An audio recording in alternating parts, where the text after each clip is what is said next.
Hello everyone, is this Nishi Nagar. How are you all? बहुत time के बाद वापस आ रहे हैं स्टडी पे। बहुत सारे लोग डेली कमेंट करते हैं कि रिवीजन के लिए वीडियो स्टार्ट की जाए। टाइम की थोड़ी शॉर्टेज थी तो इसलिए हम अपनी क्लासेस नहीं कर पा रहे थे।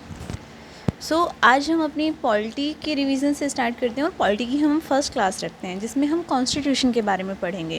क्योंकि जब भी हम इस पॉलिटी पढ़ते हैं तो हमारी जितनी भी चीज़ें होती है वो हम आगे चल के अकॉर्डिंग टू कॉन्स्टिट्यूशन पढ़ने वाले हैं। तो हमें सबसे पहले पता होना चाहिए कि कॉन्स्टिट्यूशन होता क्या है, हमारा संविधान क्या है और इसमें कहाँ से क्या चीज़ ली गई है, ये कैसे बना था।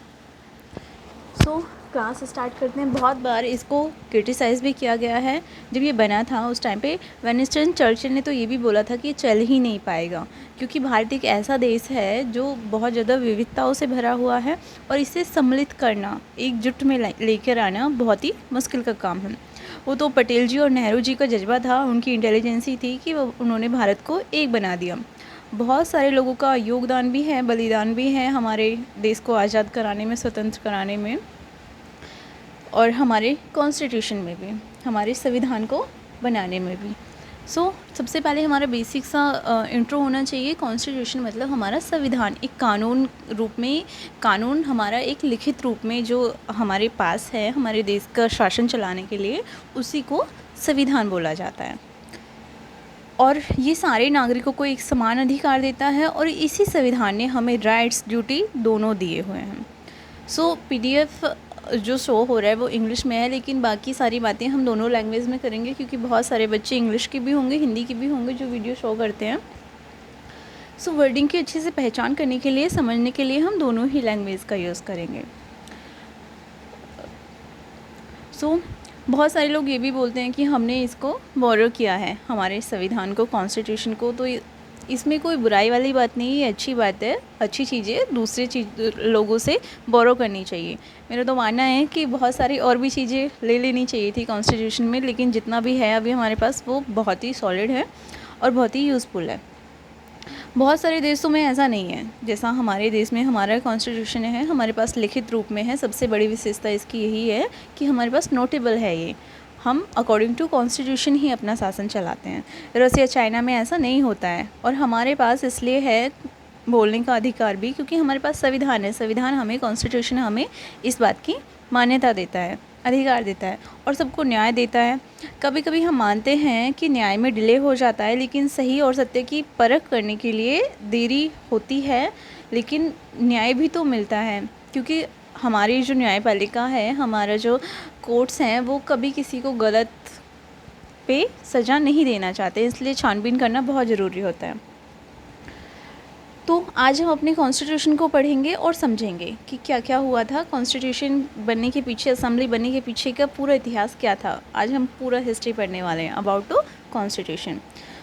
BR अम्बेडकर ने बहुत ही खूबसूरत तरीके से सभी को समान रूप से सम्मिलित किया हुआ है। वो ज्ञान के बहुत धनी थे। पर्सनली मेरा मानना भी यही है, मैंने जितनी भी उनके बारे में चीज़ें पढ़ी हैं कि वो, उनके पास बहुत ज्ञान था। भारत सरकार को उनके अलग एक कुछ रखना चाहिए उनके लिए, लेकिन मुझे लगता है कि उनके बराबर ज्ञानी व्यक्ति कोई नहीं था। और यही बात कांग्रेस को पता थी कि उनके पास बहुत ज्ञान है हर एक चीज़ को समझने की, परखने की।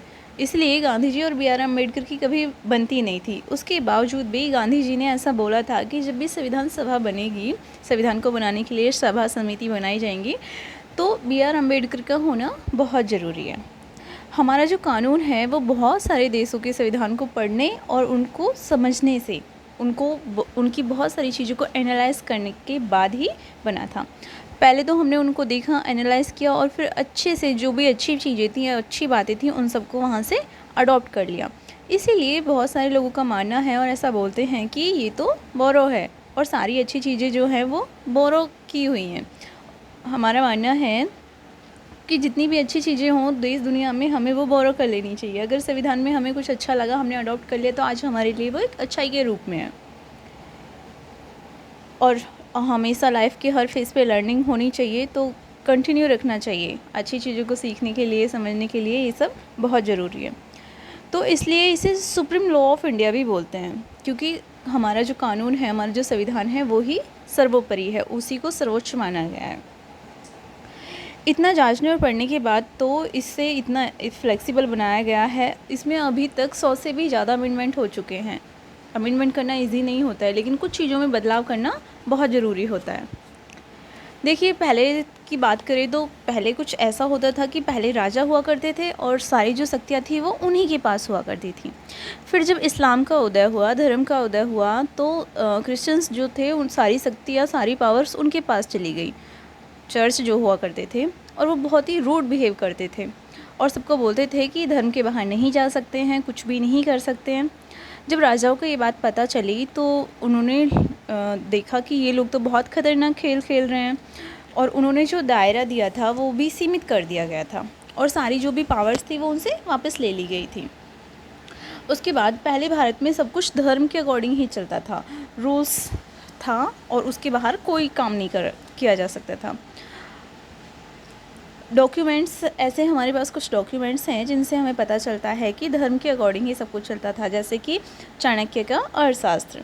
मॉडर्न इंडिया की बात करें तो ईस्ट इंडिया कंपनी जब भारत में आई थी 1600 ईस्वी में, हम कुछ पहले का इतिहास जान लेते हैं कि हमारे जो कॉन्स्टिट्यूशन बनने की नींव है वो कहाँ से शुरू हुई थी, कि कानून की बात कहाँ से आई।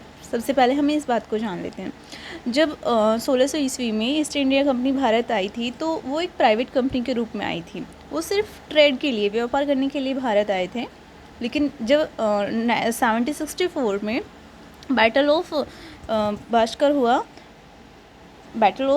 बक्सर हुआ तो ईस्ट इंडिया कंपनी के जो भी सारे राइट्स थे वो उनको मिल गए थे वापस।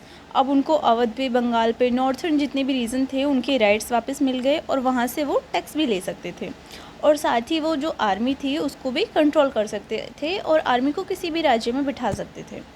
और 1773 के बाद हुआ क्या कि वो इतना कुछ करने लगे कि बंगाल का जो गवर्नर थे रॉबर्ट क्लाइव, वो उस टाइम पे बहुत ही ज़्यादा पैसा कमाकर भारत से अपने ब्रिटिश में जाते थे और वहाँ बहुत मज़े की ज़िंदगी जीते थे।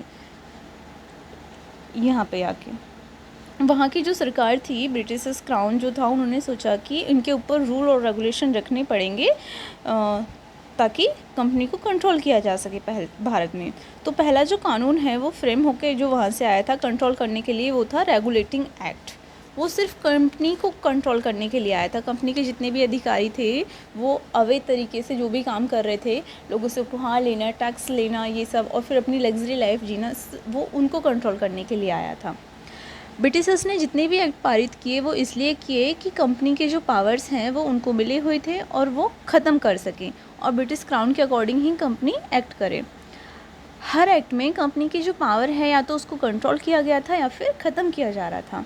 उसके बाद हर 20 साल के बाद एक्ट पारित किए जाते थे। जैसे 1773 में रेगुलेटिंग एक्ट आया, 1784 में पिट्स इंडिया एक्ट आया और उसके बाद 1793 में चार्टर एक्ट आया। उसके बाद जब 1857 के बाद कंपनी की जितनी भी सारी पावर्स थी वो सारी छीन ली गई थी और इस तरह से भारत के जो ऑफिशियल्स वर्क होते थे वो सारे ब्रिटिश क्राउन के पास चले गए थे। भारत का जो शासन था वो सब कुछ ब्रिटिशर्स के हाथ में चला गया था। हम भारतीय ब्रिटिशर्स के अधीन हो गए थे। अब जो 1857 के बाद जो लड़ाई होगी वो अब अलग ही लेवल की होगी। अब कांग्रेस जो है वो एक्टिव हो गई थी और ये पूरा इतिहास है कि कॉन्स्टिट्यूशन से पहले के पीछे का, जितनी भी हम अभी बातें कर रहे हैं ये कॉन्स्टिट्यूशन हमारे संविधान के बनने से पहले की बात है। 1885 में जब कांग्रेस बनी थी तो ब्रिटिशर्स की एक सब्सिडी के रूप में उसको माना जाता था कि ये ब्रिटिशर्स की ही दी हुई देन है और वो अपना रूल्स चलाने के लिए भारत सरकार के पास इनको छोड़ के गए हैं। ब्रिटिशर्स की एक सब्सिडी के रूप में कांग्रेस को माना जा रहा था। तभी ब्रिटिशर्स ने बोला कि भारत के पास या भारत को एक ऑर्गेनाइजेशन दे देते हैं, तो उन्होंने कांग्रेस को एक सत्ता के रूप में, एक शक्ति के रूप में भारत में बिठा दिया था। लेकिन 1885 से लेकर 1905 तक, 1905 तक ये सब एक मॉडरेट फेस पे चलता रहा। कुछ नया, कुछ एक्टिव नहीं हुआ वहाँ पे। यहाँ तक कि कोई आज़ादी की बात भी नहीं हो रही थी। बहुत सारे कांग्रेस लीडर तो थे वो तो ये भी बोल रहे थे कि ब्रिटिशर्स ही इंडिया में नया संविधान लाएंगे